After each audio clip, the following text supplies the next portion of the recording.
রবীন্দ্রনাথ ঠাকুরের সুপরিচিত কাব্যগ্রন্থ সোনার তরী। এ কাব্যগ্রন্থে জগৎ ও জীবনের প্রতি কবির দার্শনিক চিন্তার প্রকাশ ঘটেছে। এর মাধ্যমে বাংলা গীতিকবিতা লাভ করেছে সমৃদ্ধি। সোনার তরী নিয়ে আলোচনা করতে গিয়ে দ্বান্দ্বিক বস্তুবাদী দৃষ্টিতে রবীন্দ্রনাথের সোনার তরী প্রবন্ধে যতীন সরকার উল্লেখ করেছেন, কবি জগৎকে শুধু গভীরভাবে ভালোই বাসেননি, এর সঙ্গে তিনি আক্ষরিক অর্থে একাত্ম হয়ে পড়েছেন। তিনি আরও বলেছেন, সোনার তরী রচনার সময় রবীন্দ্রনাথ জমিদারি তদারক করতে পদ্মাপাড়ের জনপদে ঘুরেছেন, মানুষের সঙ্গে গভীরভাবে মিশেছেন, নিসর্গ প্রকৃতি ও মানব প্রকৃতির সঙ্গে অন্তরঙ্গ পরিচয়ে যুক্ত হয়েছেন এবং এসবেরই ফলে জগৎ ও জীবনের প্রতি এরকম গভীর ভালোবাসার কবিতাগুলো তার হাত দিয়ে বেরিয়ে এসেছে।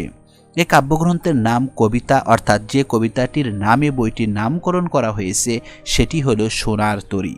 এ কাব্যগ্রন্থের প্রথম কবিতাও এটি বহুল পঠিত ও আলোচিত কবিতার মধ্যে একটি। কবিতাটিতে দেখা যায় বর্ষাকাল, ঘন বর্ষা, আকাশে মেঘ গর্জন করছে, এমন দুর্যোগপূর্ণ মুহূর্তে একজন কৃষক চারদিকে স্রোত বেষ্টিত দ্বীপের মতো একটি জায়গায় বসে আছে। কবি বলেছেন, একখানি ছোট ক্ষেত, আমি একেলা, চারিদিকে বাঁকা জল করিছে খেলা। কৃষক সারাদিন পরিশ্রম করে রাশি রাশি ধান কেটে এখানে জড়ো করেছে। এ ধান মূল ভূখণ্ডে নিয়ে যাওয়ার জন্য নৌকা দরকার। সে নৌকার জন্য প্রতীক্ষা করতে থাকে। এমনই সময় এক বেপরোয়া মাঝি নৌকা নিয়ে আসে। সে কৃষককে দেখেও চলে যেতে থাকে। কৃষক তাকে গলা ছেড়ে ডাকে, বলে, ওগো, তুমি কোথা যাও, কোন বিদেশে? বারেক ভিড়াও তরি কুলেতে এসে। কৃষকের অনুরোধে মাঝি একসময় ধান নিতে রাজি হয়, কিন্তু সে ছোট নৌকায় কৃষকের জায়গা হয় না। ফসল তীরে পৌঁছলেও কৃষক নিজে পৌঁছতে পারে না। এই হলো কবিতার আক্ষরিক অর্থ। দার্শনিক দৃষ্টিকোণ থেকে বিচার করলে দেখা যায়, মাঝি হলো মহাকালের প্রতীক আর বাঁকা জল সময়ের প্রতীক।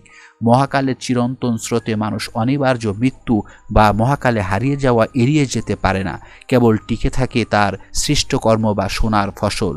একইভাবে কবির সৃষ্টিকর্ম বা কবিতাকালের সোনার তরীতে স্থান পেলেও ব্যক্তির কবির স্থান সেখানে হয় না। সোনার তরী বহু অর্থ বা দোতিত একটি মনস্তাত্ত্বিক কাব্যগ্রন্থ। কবিতা শৈল্পিক হতে পারে এবং বৈশ্বিক পরিধিকে অতিক্রম করতে পারে। তার পরিচয় পাওয়া যায় সোনার তরী কাব্যগ্রন্থে। এই কাব্যের কবিতাগুলো দার্শনিক চিন্তার বিশাল অনুপমতায় কাব্যটি মহাকাব্যে পরিণত হয়েছে। কবিতাগুলো সার্থক রূপায়ণে অনবদ্য নজিরে ভরপুর। এই কাব্যগ্রন্থের প্রতিটা পাঠককে পার্থিব অপার্থিব সমন্বয়ে সীমাহীন ক্ষেত্রে লীন করে দেয়, জীবনের রহস্যের মতো ব্যাকুল মধুর দর্শন লালিত্যে। সোনার তরী কাব্য যেন রবীন্দ্রনাথেরই অলেখ্য। তিনি সোনার তরীতে সোনা ধান তুলে দিয়ে মহাকালের নৌকায় শারীরিকভাবে লীন হলেও সৃষ্টির মাঝে আলোর মতো বিরাজমান।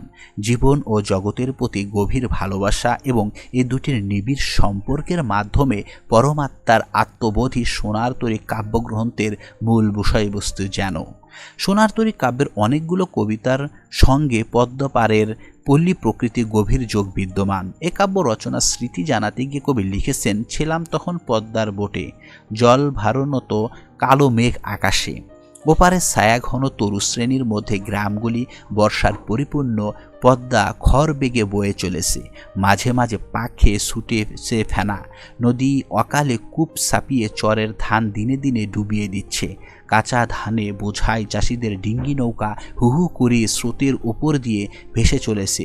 ওই অঞ্চলে এই চরের ধানকে বলে জলি ধান বলে আর কি। ভরা পদ্মার ওই বাদল দিনের ছবি সোনার তরী, এটা কবি বিভিন্নভাবে উল্লেখ করেছেন। বাংলা সাহিত্যের সবচেয়ে সমৃদ্ধ ধারা হলো গীতিকাব্য।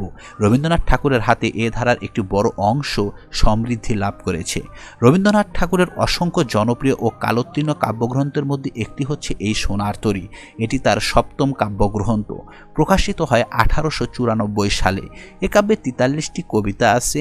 কবি দেবেন্দ্রনাথ সেনকে কাব্যটি উৎসর্গ করা হয়। আলোচ্য কাব্যগ্রন্থের আরেকটি বিখ্যাত কবিতা রয়েছে পরশ পাথর। এ কবিতার বর্ণিত হয়েছে কেউ একজন জীবনের আরাম আয়েশ সুখ সুবিধাকে বিসর্জন দিয়ে কোনো বৈজ্ঞানিক বা ধর্ম দর্শনের মতো মহৎ কিছু অনুসন্ধানে ব্যাপৃত। জীবনের কোনো এক সময় তার অভিষ্টকে হয়তো খুঁজে পায়, কিন্তু অন্যমনস্কতার কারণে ধরে রাখতে পারে না। পরে চেতনা হলে জীর্ণ জীবন নিয়ে আবার কাঙ্ক্ষিতের সন্ধানে ফেরে, কিন্তু সে ফেরা বৃথা বলেই মন্তব্য করেছেন রবীন্দ্রনাথ ঠাকুর। এ গ্রন্থের আরও কবিতায় বৈরাগ্যবাদের প্রতি এমন মনোভাবই কবি ব্যক্ত করেছেন। এ গ্রন্থের বৈষ্ণব কবিতায় সবকিছুতে মানবিক মূল্য আরোপ করেছেন। এছাড়া বিশ্ব প্রকৃতি সম্বন্ধে কবির দার্শনিক মনোভাব ব্যক্ত হয়েছে দুই পাখি কবিতাটিতে। বাঙালি জীবনে একটি বহুল পঠিত যেতে নাহি দিব হাই কবিতাটি এ কাব্যগ্রন্থের অন্তর্গত। এ কবিতাটিতে বাঙালি মধ্যবিত্ত জীবনের অকৃত্রিম ছবি ফুটে উঠেছে। এছাড়া দেশের মায়াবাদী প্রবণতার ব্যর্থতার ছবি এঁকেছেন আকাশের চাঁদ কবিতায়। কবির জীবন ও মৃত্যু সম্পর্কিত ভাবনা প্রকাশিত হয়েছে প্রতীক্ষা কবিতায়।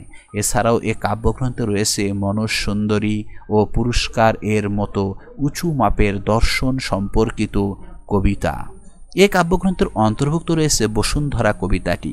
সুদীর্ঘ এ কবিতাটিতে রবীন্দ্র কবি প্রতিভায় দুটি বিশেষ বৈশিষ্ট্যের প্রকাশ রয়েছে, একটি নিরুদ্দেশ সৌন্দর্যের প্রতি আকাঙ্ক্ষা, অন্যটি সর্বানুভূতি। এ কাব্যগ্রন্থের সর্বশেষ কবিতা নিরুদ্দেশ যাত্রা। এ কবিতায় কবিতার কল্পনা দেবীর কথা বলেছেন। কবি বলেছেন এই কল্পনা দেবী তাকে চালিত করেছে, কোনো এক নিরুদ্দেশ কবিকে নিয়ে চলেছে, কিন্তু কখনোই কল্পনা দেবী তাকে ধরা দেয় না। এ কবিতা কবির অধরা সৌন্দর্যের প্রতি আকাঙ্ক্ষা প্রকাশ পেয়েছে। যারা এই সোনার তরী কাব্যগ্রন্থটি পড়েনি তারা সোনার তরী যে কবিতাটি সেটাও তারা পড়ে দেখতে পারেন। আশা করা যায় আপনারা বুঝতে পারবেন যে আসলে এই কাব্যগ্রন্থের মূল যে বিষয়টি সেটা আসলে কি। বাংলা কাব্য সাহিত্যের এক অমূল্য সম্পদ সোনার তরীর সবকটি কবিতা নিখুঁত ছন্দে রচনা করেছেন কবি। উপমা এবং অলঙ্কার প্রয়োগে তিনি যে মুন্সিয়ানার পরিচয় দিয়েছেন তা যে কোনো পাঠকের হৃদয় স্পর্শ করে যায়। কবিতাগুলো ফুটিয়ে তুলেছেন আলো আধারী এক অন্যরকম চিত্র। রূপকের মাধ্যমে কবির দর্শন ফুটে উঠেছে কবিতার পর কবিতায়।